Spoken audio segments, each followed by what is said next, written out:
They're not based on interior design styles that are popular. They're based on 3 different visual preferences. And here's the confusing but important part. You have to take away the color from a picture to really understand the style that's in the space.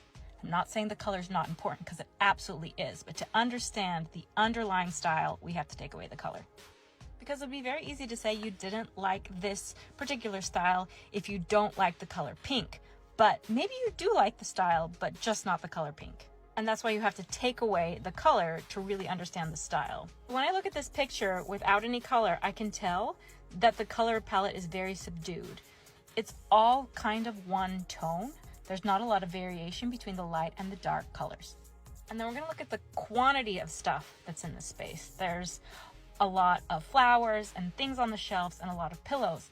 And the trick about quantity is that it's not just the stuff that's in the space, but also like how much patterns are in the wallpaper and the curtains. You see how these curtains are really busy? There's a lot of layering in the curtains. That gives a lot of texture to the space. So the style in this particular room is very maximal. And you could make it more maximal by adding wallpaper that had a lot of detail and design. And the last of the 3 preferences is probably the secret sauce, and that comes down to the different shapes that are in the room. This is a refined space. You see a lot of intricate carving and lines that mimic nature in a symmetrical way.